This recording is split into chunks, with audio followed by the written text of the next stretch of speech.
तमाम भाई बहनों को प्रणाम। प्रणाम है साहब दीदी को प्रणाम, अपने गुरु को प्रणाम।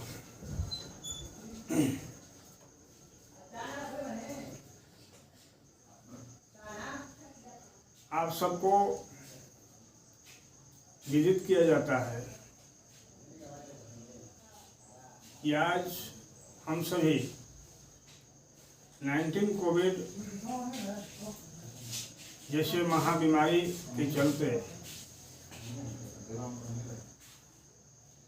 हम सभी अपने अपने घरों में कैद हैं। अपने बाल बच्चे परिवार को भी घर में रहकर अपने हर सुख दुख का शेयर कर रहे हैं, सम्मिलित हो रहे हैं। आज मैं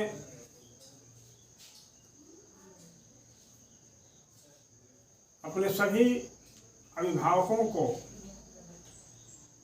हृदयपूर्वक प्रणाम करना चाहूँगा, क्योंकि हम सभी जानते हैं कि हमारे आपके बच्चे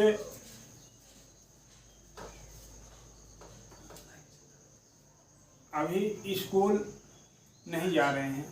बच्चों की पढ़ाई जो है समुचित ढंग से नहीं मिल रही है। आज मैं बच्चों के ऊपर एक विषय लेकर आया हूँ, बाल संस्कार।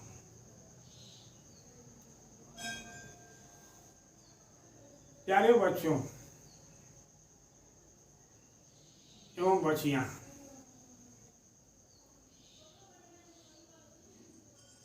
सभी छात्र और छात्राओं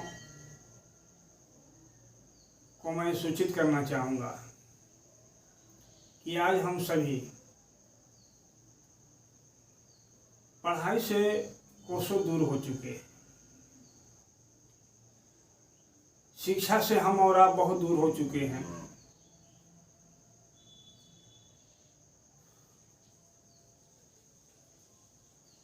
क्योंकि हमारे आपके देश में कोरोना जैसी महाबीमारी हम लोगों को ग्रसित कर रही है, हम लोगों के हर कार्यों को ग्रसित कर रही है।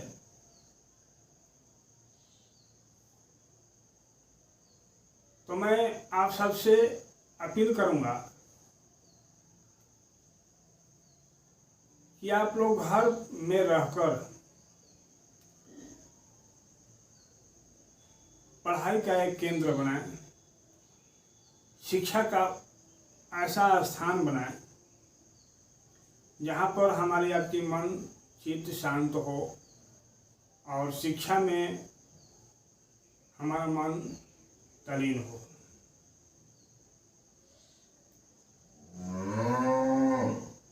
इसके लिए सबसे पहले हम सभी छात्र छात्राओं को यह बताने का कोशिश कर रहा हूँ कि हमारे आपके जीवन में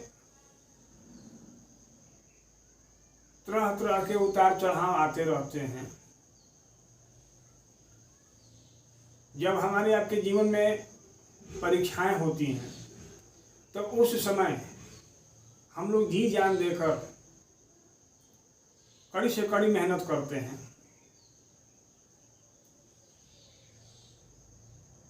मेहनत के बावजूद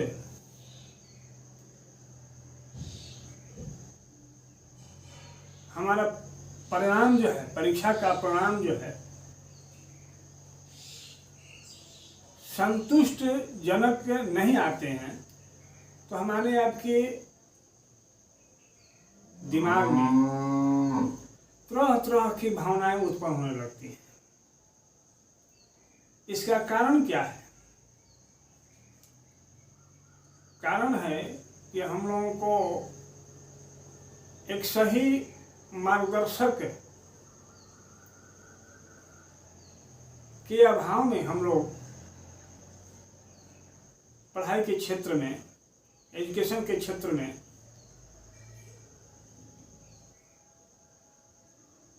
पीछे हो जाते हैं। जिसको कहा गया कि जिस बच्चों के माता पिता बढ़िया से गाइड्स नहीं करेंगे, बच्चे को शारीरिक और मानसिक विकास की स्थिति को नहीं देखेंगे, तब तक से बच्चे का जो है पढ़ाई के क्षेत्र में मन स्थित नहीं होगा। इस पर बहुत सारे भारत के धरती में बहुत सारे संत महात्मा जो हैं बच्चों के चित्त को या उनके विचार को किस तरह से शांत किया जाए, बहुत सारे योग साधना इस भारत की धरती से साधु संतों ने अपने अपने माध्यम से बच्चों को योग साधना के तहत ये शिक्षा ज्ञान से जोड़ रहे हैं कि बच्चे कम से कम समय निकालकर और उस स्थिति में जाएं जहाँ की स्थिति सामान्य हो, शून्य हो। जब तक से हमारा आपका मन चित्त शांत नहीं होगा, तब तक से हमारा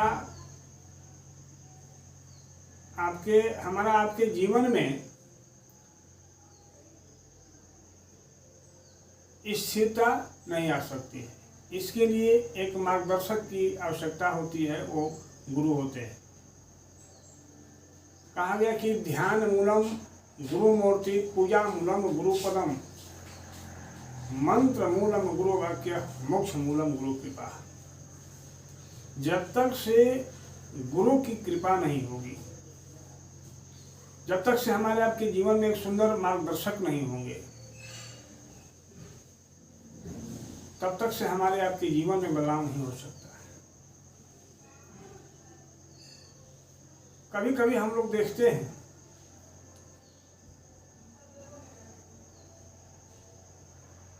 कि बच्चे को गुरु शिक्षा दे रहे हैं, बच्चे अपने अपने विषयों को लेकर के पढ़ रहे हैं और 1 घंटा के बाद वो स्मरण में नहीं आता है, याद में नहीं आता है कि मैं क्या चीज़ पढ़ा और उसको फिर से किसे रिपीट किया जाए। यानी स्मरण शक्ति कमजोर इसको कहा जाता है।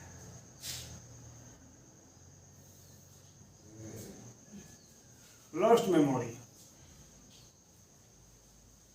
इसके लिए साधु संतों ने कहा कि सबसे पहला चीज मन को केंद्रित करने के लिए एक योग आया। योग के द्वारा भी हम और आप अपने मन को केंद्रित कर सकते हैं। पहले हर दिन आप 5 से 7 मिनट समय निकालकर, 10 मिनट समय निकालकर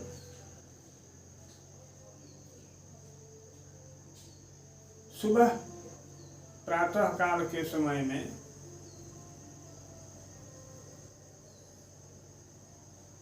पूर्व की ओर मुख करके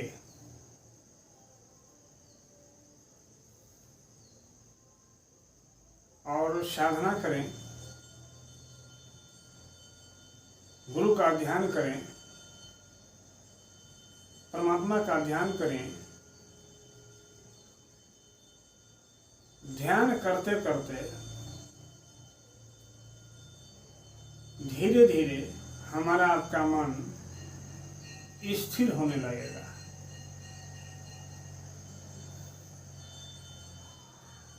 मन जो है ठहराव की स्थिति में जाने लगेगा, मन केंद्रित होने लगेगा।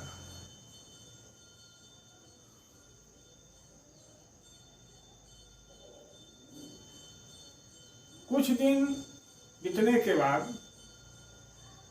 हम बिल्कुल पूर्ण बिंदु पर स्थित हो जाएंगे। इससे क्या होगा कि हमारे अग्र मस्तिष्क जो है, जहाँ की प्रबल शक्तियाँ निहित रहती हैं, वह खुल जाती हैं, वह भाग खुल जाता है और हम जिस किसी भी विषय को अध्ययन करते हैं वह हमारे अंतःकरण में प्रवेश करने लगता है। वह बात हमेशा हमेशा के लिए स्मरण हो जाता है, याद हो जाता है।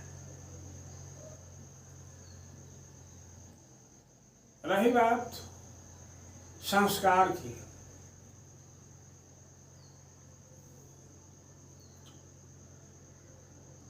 एक बात और आती है कि हम पढ़ लिख कर बहुत बड़ा क्यों न बन जाएं, लेकिन जब तक से हमारे अंदर आचार विचार संस्कार शुद्ध नहीं होंगे, स्वच्छ नहीं होंगे, तब तक से हमारा आपका जीवन जो है सफल नहीं हो सकता है। जीवन को सफल बनाने के लिए संस्कार, आचरण, व्यवहार, रहन चाल, स्वभाव, वाणी इत्यादि चीजें जो मानव के जीवन में तरह तरह की मोटिवेट जो करता है, जो हमारी आपकी एक्शन होती हैं, उसमें बदनाम होना जरूरी होता है। आज के परिवेश में हम और आप देखते हैं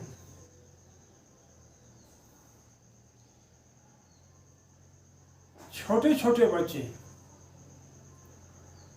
मोबाइल से खेलना पसंद कर रहे हैं,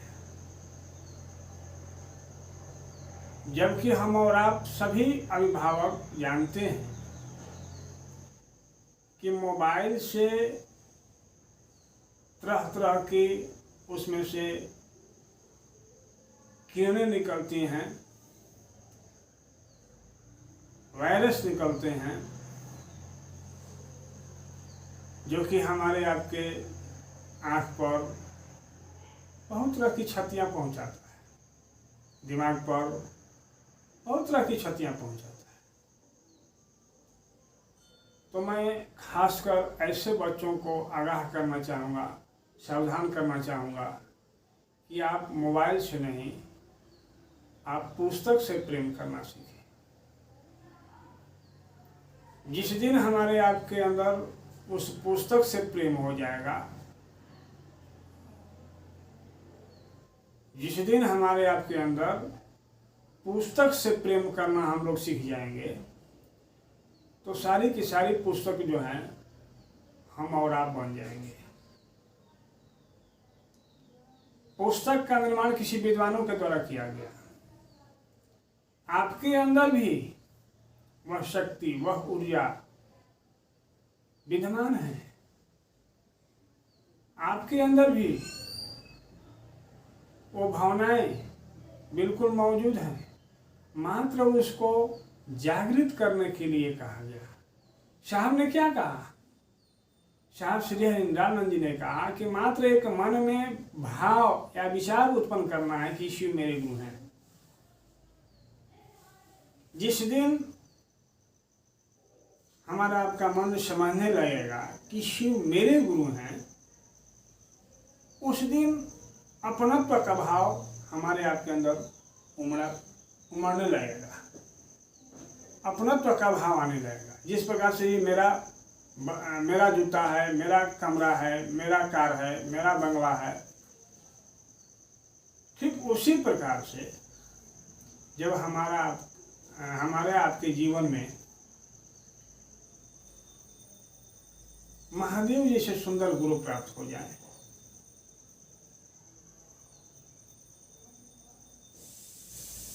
तो इस संसार की भौतिक में जो कुछ भी हम लोग देखते हैं वो कोई बड़ी बात नहीं है। वो सब के सब छोटी रूपों में दिखाई देने लगेगी। कहा गया कि मेरा मुझ में कुछ नहीं, जो कुछ है सो तेरा, तेरा तुझको सब पता हूँ क्या लगता है मैं, सब कुछ तो परमात्मा के द्वारा दिया गया है।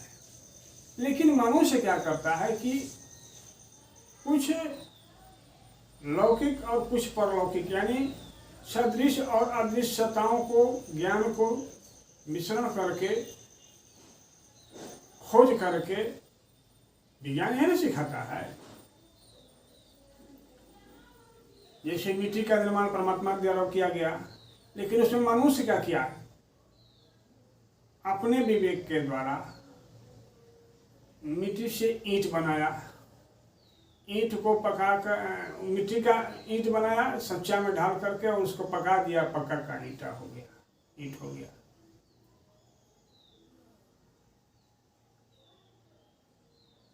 तो कुछ आत्मज्ञान और कुछ बाह्य ज्ञान, दोनों का सम्मिश्रण हुआ। धरती पर सब कुछ मौजूद है, परंतु हमको और आपको मालूम नहीं है कि इस कौन कौन से मटेरियल डालने से कौन सी पदार्थ का निर्माण होगा। लेकिन शिक्षा क्षेत्र में विज्ञान हम लोगों को सिखाता है कि ये डालने से ऐसे वस्तु का निर्माण होता है। तो मनुष्य के अंदर वो प्रभावशाली शक्तियां जो हैं छिपी हुई रहती हैं, मात्र उसको उजागर करने की आवश्यकता है। क्योंकि यही जो जीवन है, इस जीवन में हम और आप बहुत कुछ है करने के लिए मिला हुआ है, आए हुए हैं। तो आप सबसे मेरा गुजारिश होगा कि बाल संस्कार केंद्र के तहत आप जुड़ करके अपने जीवन को खुशहाल बनाएं, सुंदर बनाएं, अपने जीवन में परिणाम पाएं। इन शब्दों के साथ मैं अगले एपिसोड में आप सबसे बातें करता रहूँगा। घर पर रहें, बढ़िया से रहें, ध्यान से पढ़ें, अपने बड़े बुजुर्गों का आदर मान सम्मान करना सीखें। यही तो हमारी आपकी सभ्यता है, यही तो हमारी आपकी संस्कृति है। तो मैं आप सबसे अलविदा लेना चाहता हूँ। आप जहाँ भी रहें खुशहाल रहें, भगवान शिव से जुड़े रहें। शिव ही जगत के गुरु हैं, उनसे सुंदर गुरु कोई है ही नहीं। आप जुड़ करके अनेक प्रकार की ख्यातियाँ प्राप्त करते रहें। इन्हीं शब्दों के साथ में अपने वाणी को रखते हुए आप तमाम भाई बहन को धन्यवाद।